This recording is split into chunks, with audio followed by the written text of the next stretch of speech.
Hi guys, welcome back to My Lad, the SEN Dad, on this beautiful April Saturday. Hope you're having a great time.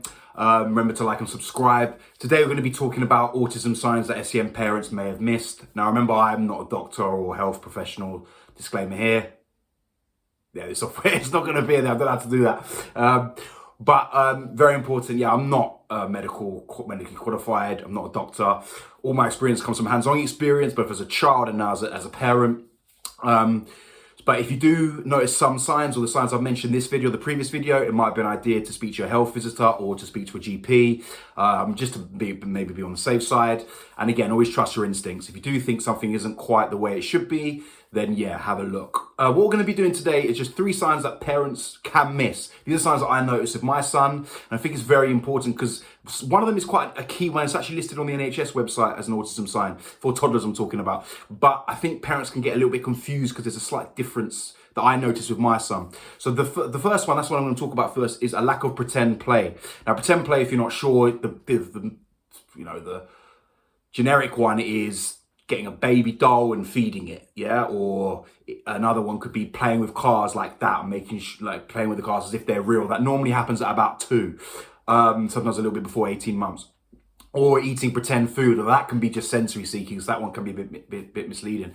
But with pretend play with my little one, is he would do it, but he would need prompts, and sometimes, mainly I would say, quite heavy support with pretend play. I'd have to give him the baby and sometimes give him the bottle, and then he would do it a little bit. I only remember him doing pretend play completely independently once when he was quite young, before, the kind of regressions hit him. There was a balloon and my partner drawn a face on it, and he tried to feed it with, I think, his pouch or whatever food he was eating. So if your child is not doing any pretend play, and they're not interested when you prompt them, then that can definitely be a sign. But if they're only doing it with you heavily supported, then that could be a sign. Another thing, sometimes pushing the pram of a baby, but again, that can be just fun, like pushing a pram. So have a think about, is your child actually doing pretend play, or is it something else?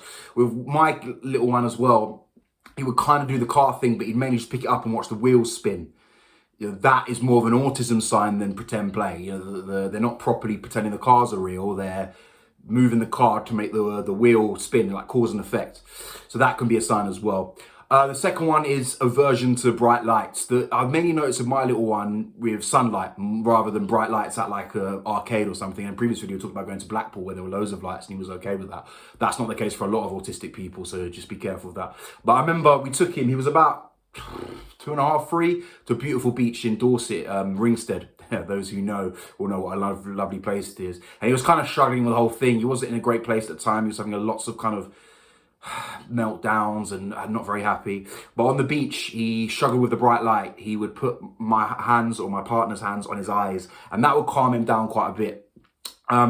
So that's something to look out for. If you take your little one out on a very bright day like this and they're tucking their faces or eyes into their arms, or trying to put the cover of the pram down if it's very, very bright, that again could be a sign. So just have a look out for that. And the last one is lining up of toys. Now, my little one did this when he was, I think, 18 months to 2 years old. And there are some websites out there that suggest it could be a sign of intelligence or good organization skills. I'm not sure how true that is. But if they're doing that quite a lot, and there are some other signs out there, then it may be an idea to speak to someone. Or fridge magnets as well. My little one was lining up fridge magnets both this way and that way. That can count as well.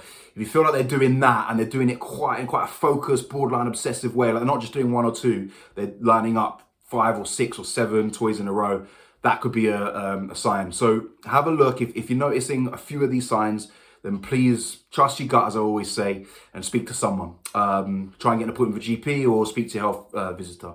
And also, we want to talk about small wins today. Small wins are so important. We do inch stones in this house. We don't always do milestones. Today, my partner was telling my little son, we're going to go out shopping and we're going to go in the car. And he brought her shoes to her. He used to do that a little bit when he was about 2 years old. He's nearly 4 now. So he hasn't done that for about 2 years. So that little win, that shows progress. So you got to look for those little wins, because that's what makes it all worth it. Those tiny little moments where you feel like there's a bit more coming, a bit more social interaction, a bit more understanding, a bit more progress. And that kind of makes this weird and wonderful and wild journey a bit more worth it, okay? Remember as well, all the SEN parents out there who are watching this video, Don't be afraid to comment on this video if you disagree with anything or share your own experiences. And always remember, you're doing great. Yeah, I know how difficult this journey is. You're doing fantastically. Okay, like and subscribe.